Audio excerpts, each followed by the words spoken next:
Bonjour tout le monde, on se retrouve pour parler des énergies et conseils de la semaine. Cette semaine, vous avez souhaité sur Facebook que j'utilise Wisdom of the Oracle de Colette Baron-Reid comme support à cette guidance. Alors ce jeu, qui est en anglais, est un outil de guidance et de divination complet et inédit puisque Colette Baron-Reid s'est inspirée de plusieurs outils de divination anciens pour le créer. L'auteur propose des interprétations pour chaque domaine de la vie, général, projet, sentimental et des conseils pour chaque carte et chaque thème. Et si vous souhaitez en savoir plus sur ce jeu, je vous laisse le découvrir dans la bibliothèque. Je vous mets le lien dans la description sous la vidéo. Alors dans l'ensemble, ces conseils concerneront tout le monde, néanmoins un conseil pourrait être plus dominant pour chacun d'entre nous, et pour le découvrir, comme toujours, j'ai pigé 3 cartes de ce jeu que je vous présente face cachée, il vous faudra en choisir une. Ne vous inquiétez pas, je vous laisse environ 10 secondes pour faire votre choix avant de retourner les cartes.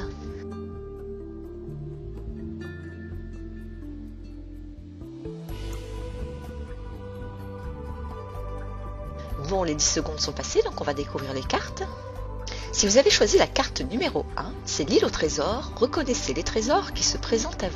L'île au trésor fait son apparition pour nous conter l'histoire de nos pensées. Comment envisageons-nous et regardons-nous notre vie? Avons-nous tendance à nous centrer sur ce qui nous manque ou nous satisfaisons-nous de ce que la vie nous offre? Il n'est évidemment pas question ici de nous complaire dans des situations difficiles ou précaires, mais de savoir reconnaître tous les petits trésors que nous avons tendance à effacer à force de maintenir notre regard sur ceux que nous n'avons pas. Il s'agit ici de ce que nous appelons la loi de l'attraction. Lorsque nous ressassons sans cesse ce qui nous semble être négatif dans les événements que nous vivons, inconsciemment, nous nous prédisposons à limiter notre champ de conscience et nous nous empêchons de reconnaître certains signes qui nous tendent les bras pour accéder à l'objet de nos désirs via des opportunités ou des solutions qui seraient capables d'émerger uniquement lorsque nous sommes dans des prédispositions d'esprit et de cœur autres. Quelle que soit votre situation, cette jolie carte vous murmure qu'il serait temps de modifier votre angle de vue sur les événements que vous vivez. Autorisez-vous à envisager le meilleur, apprenez à reconnaître aussi les choses positives et soyez reconnaissant de ces petits et grands trésors qui jalonnent votre chemin.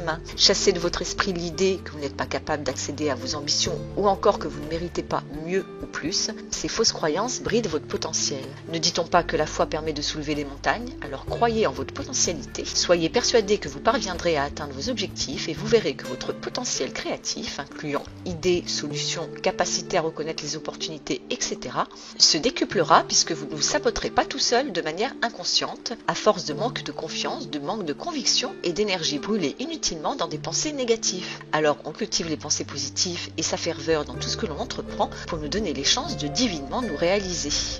Si vous avez choisi la carte numéro 2, c'est cœur loyal, fidélité, loyauté, dévotion. Le cœur loyal fait son apparition pour nous parler de notre capacité à être fidèle et loyal. Ces qualités s'expriment et s'appliquent autant dans nos interactions avec les autres que pour nous-mêmes. Nous pouvons être autant fidèles à nos idées, nos projets, nos convictions, que loyal vis-à-vis de nous-mêmes et ce que nous sommes réellement. Cette noblesse du cœur, honorable, peut habiter tous nos gestes et nous pousser même vers une dévotion envers l'objet de cette intention. Quelle que soit votre situation, celle-ci requiert peut-être aujourd'hui votre loyauté vis-à-vis d'une personne, d'une idée ou d'un projet. Néanmoins, cette jolie carte vous demande également de mesurer la portée de cette loyauté. Continuez-vous vers une voie par conviction ou par entêtement? Êtes-vous tellement attaché à un projet, une idée, une promesse que vous finissez par vous oublier vous-même? En étant loyal vis-à-vis de quelque chose ou de quelqu'un, l'êtes-vous toujours vis-à-vis de vous-même et de vos convictions? En somme, le cœur loyal vous demande de ne pas alimenter une dévotion au détriment de votre propre personne. Il n'est nul besoin de se sacrifier. Même si cette intention est noble, elle vous souffle que parfois, certaines idées, certains projets, certaines personnes doivent être mises de côté afin de respecter l'engagement que vous avez vis-à-vis de vous et de votre bien-être. Aussi, analysez la situation avec objectivité afin de savoir comment agir et surtout sans vous oublier. Si vous avez choisi la carte numéro 3, c'est tourner en rond, vous devez apprendre quelque chose d'important. Cette carte a un message bien particulier à nous transmettre. Parfois dans la vie, nous nous confrontons à des événements douloureux résultant de schémas habituels que nous n'avons pas bien assimilés ou encore dont nous n'avons pas conscience. Les événements, les personnes, les détails même d'une situation peuvent être différents d'une expérience à une autre.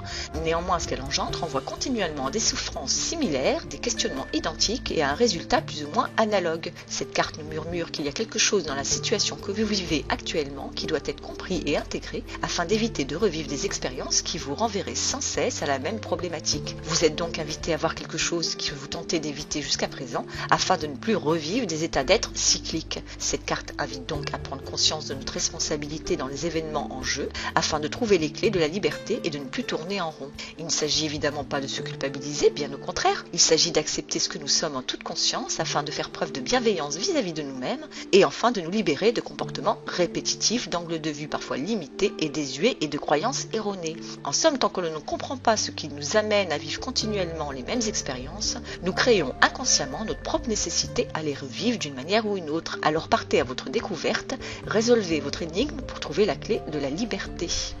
Si vous souhaitez une guidance personnalisée, une consultation avec le tarot, j'ai remis des disponibilités pour cette semaine. Je vous mets le lien pour y accéder juste en dessous de la vidéo. Je vous souhaite une excellente semaine et je vous fais des gros bisous.